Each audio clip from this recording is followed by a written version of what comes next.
Assalamualaikum teman-teman Lentera Mencekam. Kembali lagi bersama saya. Di sini saya akan menceritakan cerita tentang kisah pesugihan pedagang somai. Gerobak yang mengundang. Desa Ciburu dikenal sebagai desa yang tenang dan damai. Warganya hidup sederhana, menggantungkan hidup dari bertani, beternak, dan berdagang. Di antara para pedagang, ada satu nama yang sedang naik daun. Mang Komar, seorang penjual somai keliling yang dalam waktu singkat jadi buah bibir seluruh desa. Gerobak biru milik Mang Komar selalu laris manis. Dimanapun ia mangkal, orang-orang pasti antre. Padahal, dulu somai dagangannya biasa saja. Bahkan, sering basi karena tak laku. Namun sejak 2 bulan terakhir, somainya berubah. Rasanya lebih gurih, lebih kenyal, dan memiliki aroma yang menggugah selera. Orang-orang sampai ketagihan. Aneh, padahal saya lihat dia pakai bahan biasa aja, gumam Bu Siti, salah satu pelanggan. Tak hanya rasa, perubahan juga tampak dari kehidupan Mang Komar. Ia yang dulu tinggal di rumah reot, kini merenovasi besar-besaran. TV layar datar, kulkas 2 pintu, bahkan motornya ganti baru. Istrinya pun mulai berdandan mewah. Warga heran, tapi tak ada yang berani menuduh. Namun bagi Darto, keponakan Mang Komar yang diam-diam memperhatikan pamannya sejak dulu, semua ini terasa janggal. Ia pernah melihat Mang Komar keluar diam-diam tengah malam, membawa kantong plastik besar ke arah kebun tua Pasirangin, tempat angker yang konon dihuni makhluk halus penjaga tanah leluhur. Malam itu, rasa penasaran Darto memuncak. Ia menguntit sang paman dari kejauhan. Di bawah sinar rembulan, ia melihat Mang Komar menggali tanah, mengeluarkan kendi hitam dari lubang, lalu berbisik dengan bahasa yang tak bisa dimengerti. Tak lama setelah itu, muncul sosok hitam tinggi besar, matanya merah menyala. Darto menahan napas, tubuhnya menggigil. Sosok itu menerima kendi dari Mang Komar, lalu menghilang ke dalam tanah, menyisakan aroma amis dan suara tangisan lirih seperti bayi. Darto lari tunggang langgang malam itu. Keesokan paginya, somai Mang Komar makin laris. Tapi hanya Darto yang tahu, ada harga yang dibayar di balik kelezatan somai itu. 1 ekor, 1 nyawa. Darto tak bisa tidur sejak malam itu. Setiap kali memejamkan mata, bayangan makhluk hitam bermata merah itu kembali muncul. Ia ingin bicara pada orang tuanya, tapi takut dianggap gila. Maka ia memilih diam, namun matanya terus mengawasi gerak-gerik pamannya. Suatu pagi, Darto nekat menyelinap ke dapur rumah Mang Komar saat pamannya pergi berjualan. Ia ingin tahu, apa sebenarnya rahasia dari somai yang selalu bikin ketagihan itu. Tapi yang ia temukan justru membuat bulu kuduknya berdiri. Di pojok dapur, ia melihat sebuah kendi kecil berisi cairan merah kental. Baunya busuk seperti bangkai. Ada juga potongan-potongan daging kecil berwarna keabu-abuan, yang tak tampak seperti daging ikan ataupun ayam. Darto nyaris muntah. Tapi di sebelahnya, ia menemukan sesuatu yang lebih mengerikan. Sepasang kaki ayam tanpa kepala, namun masih bergerak sendiri. Darto langsung keluar dari rumah itu dengan napas tercekat. Ia semakin yakin, ini bukan somai biasa. Ini bukan dagangan halal. Ini dagang pesugihan. Sementara itu, Mang Komar berdiri di pinggir jalan pasar. Gerobaknya dikerubungi pembeli. Anak-anak, ibu rumah tangga, hingga aparat desa, semuanya antre. Mereka memuji kelezatan somainya, tak tahu bahwa satu demi satu nyawa telah ditumbalkan. Yang tak mereka ketahui, dalam setiap malam setelah jualan, Mang Komar selalu mencatat jumlah somai yang terjual dan menyocokkannya dengan sesuatu di buku usang bersampul kulit. Di halaman pertama, tertulis, 1 ekor, 1 nyawa. Makhluk hitam yang dipanggilnya dari tanah kebun Pasirangin meminta tumbal setiap kali Mang Komar mendapat keuntungan besar. Dan tumbal itu bukan hewan, tapi manusia. Beberapa orang yang membeli somai Mang Komar mulai mengalami kejadian aneh. Ada yang mendadak sakit keras tanpa sebab. Ada yang tiba-tiba hilang akal. Bahkan ada satu anak kecil yang meninggal karena mimpi buruk yang tak berujung. Warga mulai resah, tapi mereka masih tak mengaitkan ini dengan somai Mang Komar. Hanya Darto yang menyadari korban telah jatuh, dan jika dibiarkan akan ada lagi yang mati. Tumbal dari dalam kuali. Darto tak bisa berdiam diri lagi. Ia merasa waktu semakin sempit. Tiap malam, saat Mang Komar kembali pulang dengan gerobaknya, Darto bisa mendengar suara-suara aneh dari dalam dapur rumah pamannya. Seperti suara benda besar yang jatuh, disertai bisikan lembut dan gemerisik yang tak bisa dijelaskan. Suatu malam, Darto memutuskan untuk mengintip lebih dekat. Setelah Mang Komar pergi, Darto menyelinap ke dalam rumah. Ia menuju dapur dengan langkah pelan, mencari-cari apa yang terjadi di dalam kuali besar tempat Mang Komar biasa memasak somai. Begitu membuka tutup kuali, aroma amis yang sangat kuat langsung menyerangnya. Namun yang lebih mengerikan adalah apa yang ada di dalam kuali itu. Bukan daging ikan atau ayam, melainkan tulang manusia, daging yang terpotong-potong, dan darah kental yang berwarna gelap. Darto hampir pingsan. Di tengah kuali itu, ada sebuah benda yang sangat mencolok. Sebuah kepala manusia, terpotong rapi, namun wajahnya sama sekali tidak mengerikan. Wajah itu seperti seseorang yang tertidur, mata terpejam rapat, seolah menunggu sesuatu. Saat Darto mendekat, mata kepala itu terbuka perlahan, menatapnya tajam. Darto langsung mundur terhuyung, hampir jatuh. Ia sadar bahwa semua ini ada kaitannya dengan perjanjian yang telah dibuat pamannya dengan makhluk gaib. Setiap kali ada seseorang yang membeli somai, mereka tak tahu bahwa mereka sedang membeli nyawa.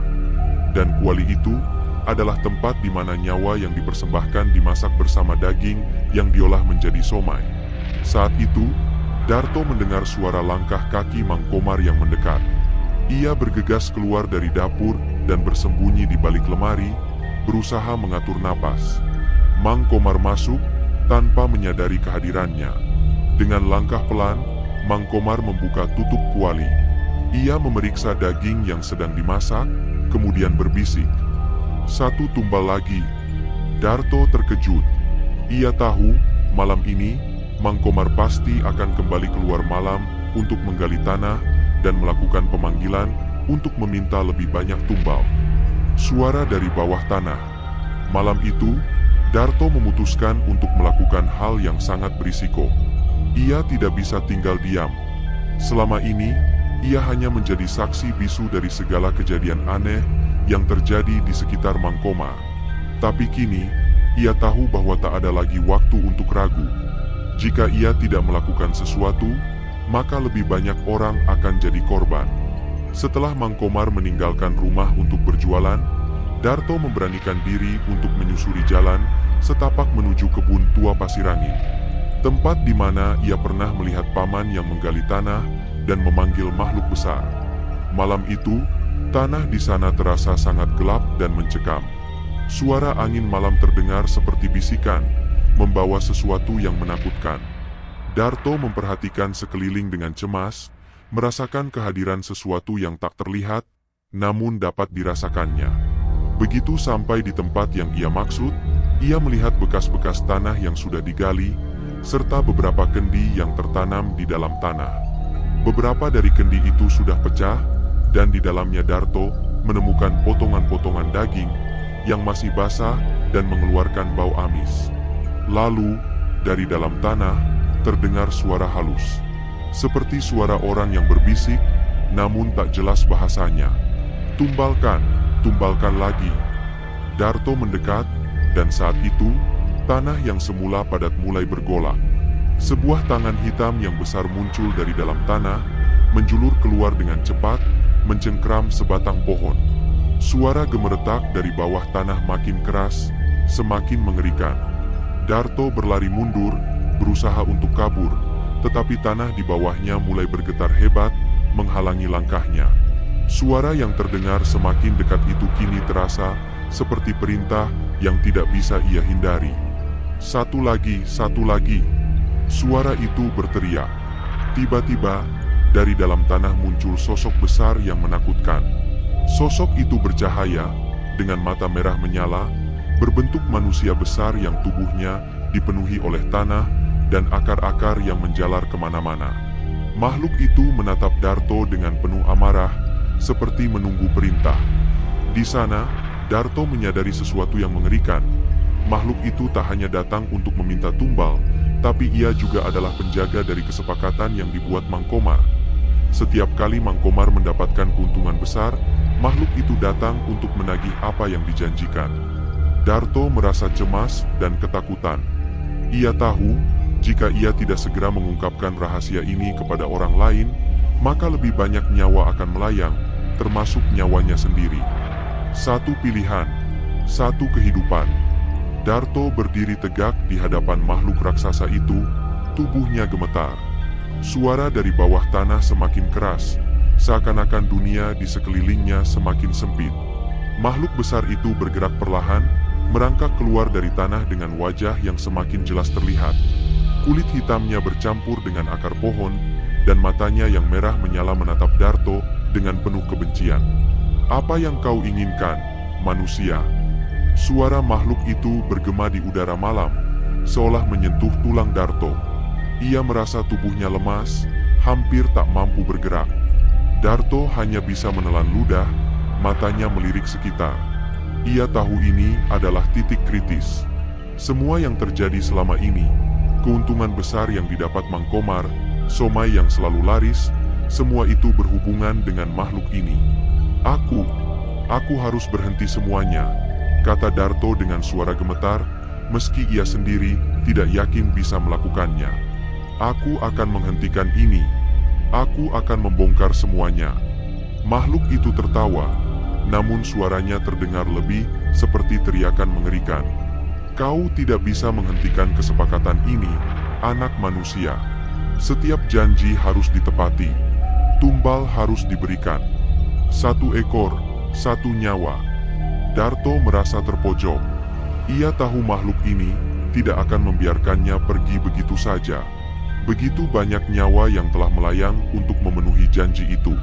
Ia harus menemukan cara untuk menghentikan semuanya, bahkan jika itu berarti dirinya harus mengorbankan sesuatu yang lebih besar. "Kau bisa memilih satu jalan, anak manusia," suara makhluk itu melanjutkan. "Selesaikan perjanjian ini, atau kau akan menjadi tumbal yang berikutnya." Tiba-tiba, Darto mendapat sebuah ide, meskipun sangat berisiko. Dia ingat buku usang yang pernah ia lihat di rumah Mangkomar, buku yang mencatat jumlah tumbal yang harus dipenuhi. Dengan cepat, ia berlari ke rumah Mangkomar. Ia tahu, jika ia bisa menghancurkan buku itu, mungkin perjanjian ini bisa terputus. Dalam perjalanan kembali ke rumah, Darto berpikir dengan cemas.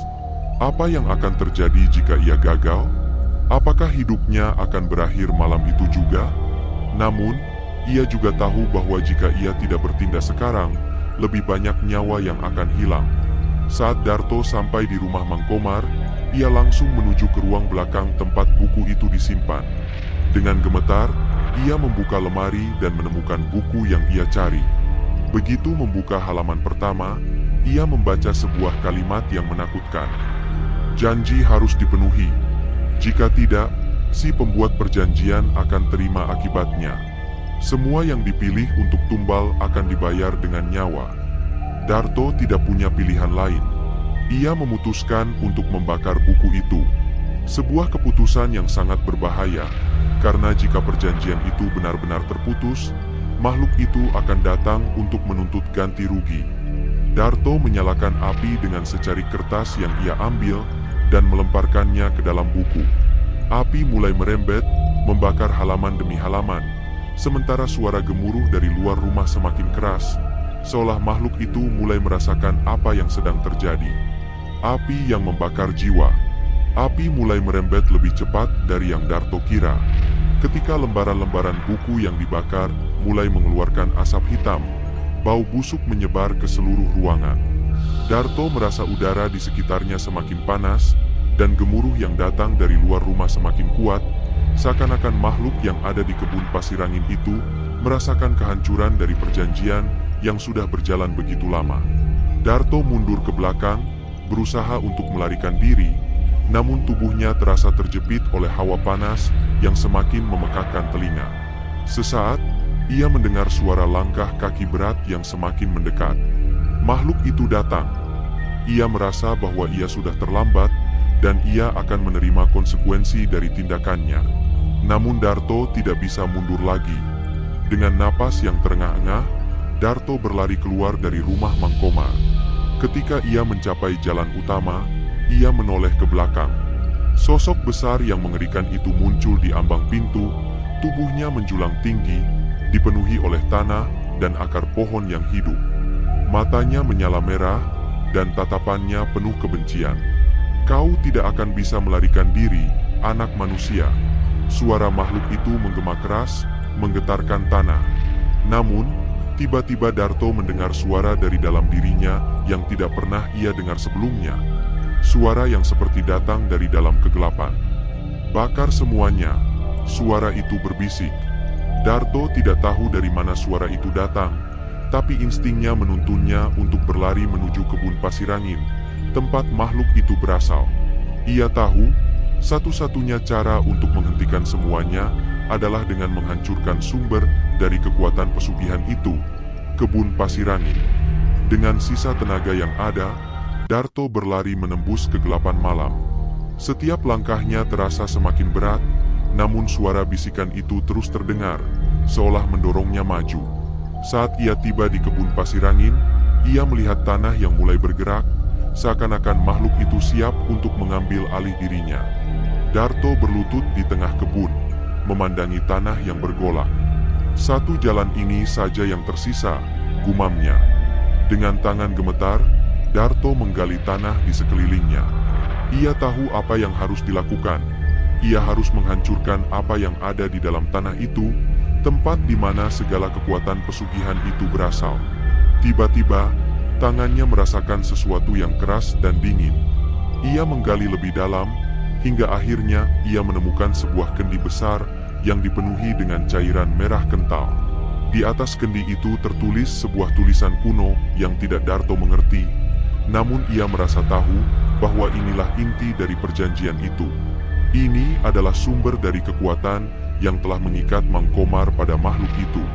Tanpa ragu, Darto mengambil sebatang kayu panjang dan memecahkan kendi itu. Cairan merah itu tumpah ke tanah, dan seketika itu juga, tanah di sekitar mereka mulai menggelegak. Tanah mengeluarkan suara retakan keras, seperti ada sesuatu yang siap meledak dari dalamnya. Makhluk itu tiba-tiba mengeluarkan teriakan mengerikan, membuat udara di sekitar mereka semakin menyesakkan. "Kau telah menghancurkan segalanya," teriak makhluk itu dengan suara yang menggetarkan bumi. "Kau tidak bisa menghentikan takdirmu." Namun Darto tidak takut. Dia tahu satu hal, jika ini adalah jalan yang harus ia lalui untuk menghentikan semua ini, ia akan melakukannya, meskipun itu berarti mengorbankan dirinya sendiri. Dengan sekuat tenaga, Darto berlari kembali, meninggalkan kebun pasir angin yang mulai mengguncang, dan menuju rumah Mangkomar. Ia tahu bahwa meskipun makhluk itu akan marah, ada satu cara untuk menghentikan kutukan ini secara permanen. Tumbal yang tak terelakkan. Darto berlari secepat mungkin menuju rumah Mangkomar, meskipun tubuhnya semakin lelah dan napasnya terasa sesak. Kebun pasir angin di belakangnya masih bergemuruh, tanah yang bergolak semakin kuat, seolah makhluk besar itu tidak akan membiarkan perjanjian ini berakhir begitu saja. Sesampainya di rumah, Darto tidak sempat menghiraukan rasa sakit di tubuhnya, hanya satu tujuan yang ada di pikirannya, membongkar segalanya. Di dalam rumah, ia melihat Mangkomar yang tengah berdiri di depan meja, tampak sangat terkejut ketika melihat Darto yang tiba-tiba muncul begitu tergesa-gesa. Mata Mangkomar yang tadinya tenang kini tampak panik. "Apa yang kau lakukan, Darto?" Mangkomar berteriak, wajahnya penuh kecemasan. Darto menatap Mangkomar dengan tajam. "Aku sudah menghancurkan semuanya, Mang. Semua yang kau buat dengan darah dan nyawa orang lain." Mangkomar terdiam sejenak, lalu tersenyum pahit. "Kau tak tahu apa yang kau lakukan, Darto. Jika perjanjian ini terputus, maka kita semua akan membayar harga yang jauh lebih mahal. Namun, Darto tidak mendengarkan lagi. "Aku tidak peduli. Ini harus berakhir," teriaknya. Tanpa memberi waktu bagi Mang Komar untuk menjelaskan lebih lanjut, Darto berjalan cepat ke ruang belakang dan mulai mencari sesuatu yang bisa digunakan untuk menghancurkan seluruh sistem pesugihan ini. Matanya tertuju pada sebuah kotak kayu tua yang terletak di pojok ruangan. Dengan gemetar, Darto membuka kotak itu. Di dalamnya terdapat beberapa benda asing, sepotong kain hitam, sebuah kunci kuno, dan sebuah gambar yang menunjukkan sosok makhluk yang sangat mirip dengan yang pernah ia lihat di kebun pasir angin. Ia tahu benda-benda ini adalah bagian dari ritual yang telah membuat Mang Komar terikat dengan makhluk itu selama bertahun-tahun. Ini adalah saatnya untuk menghancurkan segalanya, gumam Darto sambil menggenggam gambar dan kunci kuno itu. Namun, tiba-tiba, suara gemuruh besar terdengar di luar rumah. Tanah di sekitar rumah mulai bergerak, mengguncang setiap sudut bangunan. Makhluk besar itu muncul di depan pintu, matanya bersinar merah, dan tubuhnya yang penuh akar menjulang tinggi, menekan udara dengan kekuatan luar biasa. "Kau tidak akan lolos begitu saja," suara makhluk itu terdengar memekakkan telinga. "Aku akan mengambilmu sekarang juga." Darto mundur beberapa langkah, menyadari bahwa makhluk itu tidak akan membiarkan semua yang telah terjadi dihancurkan begitu saja. Ia tahu bahwa untuk mengakhiri kutukan ini, ia harus membuat pilihan terakhir, memilih antara menyelamatkan dirinya atau menuntaskan perjanjian ini dengan cara yang mengerikan. Tanpa pikir panjang, Darto membuka kunci kuno dan menempatkannya di tanah di depan pintu. Seperti yang ia duga, kunci itu membuka sebuah portal gelap yang langsung menghisap seluruh ruangan. Di dalam portal itu, Darto bisa melihat bayangan-bayangan mengerikan dari makhluk dan orang-orang yang telah menjadi tumbal di masa lalu. "Kau akan menyesal," teriak Mang Komar. Itu bukan pilihan yang benar. Tapi Darto sudah tidak bisa mundur. Ia melangkah maju menuju portal itu dengan tekad bulat. Begitu ia melangkah masuk, suara teriakan makhluk itu semakin menghilang, seakan-akan dimakan oleh kegelapan. Tanah yang sebelumnya bergolak pun kembali menjadi tenang, sementara semua yang ada di sekitar rumah Mang Komar tiba-tiba hening, seolah-olah dunia kembali normal. Namun, perasaan itu hanya sesaat. Darto merasakan sesuatu yang aneh di dalam dirinya. Tubuhnya terasa ringan, tetapi juga kosong. Saat ia menoleh ke sekeliling, ia tidak bisa melihat apa-apa selain kegelapan yang pekat. Ia merasa seperti terperangkap dalam dunia lain yang asing, dan suara bisikan itu kembali terdengar. "Kau telah menghancurkan semuanya, namun bayarannya harus dibayar." Akhir yang menghantui. Tubuh Darto melayang dalam kehampaan. Tidak ada cahaya, tidak ada suara, hanya hitam yang membungkus segalanya. Ia tidak tahu berapa lama ia telah berada di dalam kegelapan ini. Detik terasa seperti jam, dan jam terasa seperti tahun. Namun satu hal yang ia sadari, ia masih hidup, atau setidaknya merasa hidup. Lalu, perlahan, bisikan-bisikan itu kembali datang. Suara-suara mereka yang telah menjadi tumbal. Suara anak-anak kecil, suara wanita yang menangis, suara lelaki tua yang mengerang, semuanya memanggil-manggil namanya. "Darto! Darto! Kenapa kau ikut campur? Kenapa kau membuka gerbang?" Darto menggigil. Tubuhnya mulai berubah. Ia melihat tangannya perlahan menghitam seperti arang terbakar. Dagingnya meleleh, namun ia tidak merasa sakit. Ia merasa ditarik, bukan oleh waktu atau ruang, tapi oleh dosa yang belum sempat ditebus. Tiba-tiba, dari kegelapan, muncul sosok makhluk itu, tapi kini jauh lebih besar dan mengerikan. Bentuknya bukan lagi tanah dan akar, melainkan sosok iblis berwajah manusia, dan wajah itu adalah dirinya sendiri. "Darto, selamat datang. Kau bukan korban. Kau adalah pengganti. Kau telah menghancurkan perjanjian lama, maka kau yang harus menanggungnya." Darto menjerit, mencoba berlari dari sosok itu, tapi kakinya telah berubah menjadi akar. Ia tidak bisa bergerak. Tubuhnya tertanam dalam tanah tak terlihat, dan dari bawah, muncul tangan-tangan hitam menariknya ke bawah. Ia menjadi bagian dari dunia pesugihan itu. Ia adalah tumbal terakhir. Beberapa bulan kemudian, warung somai Darto yang dulu ramai, kini tutup total. Tak ada lagi suara panci mendidih atau aroma somai yang menggoda. Tetangga-tetangga hanya bisa bergosip lirih. Darto menghilang. Tak ada yang tahu kemana ia pergi. Polisi pun tidak bisa menemukannya. Rumahnya kosong, dingin, dan penuh cap kaki lumpur yang mengarah ke pintu belakang. Namun anehnya, setiap malam Jumat Kliwon, beberapa warga mengaku melihat sosok lelaki dengan gerobak somai yang lewat di depan rumah mereka. Gerobaknya berkarat, bannya tinggal satu, dan suara ting-ting-ting bergema panjang di tengah malam. Bagi yang nekat membuka pintu dan memanggilnya, hanya akan mendapati satu hal, sebuah piring somai di atas meja, lengkap dengan saus merah, yang berbau amis seperti darah. Tamat.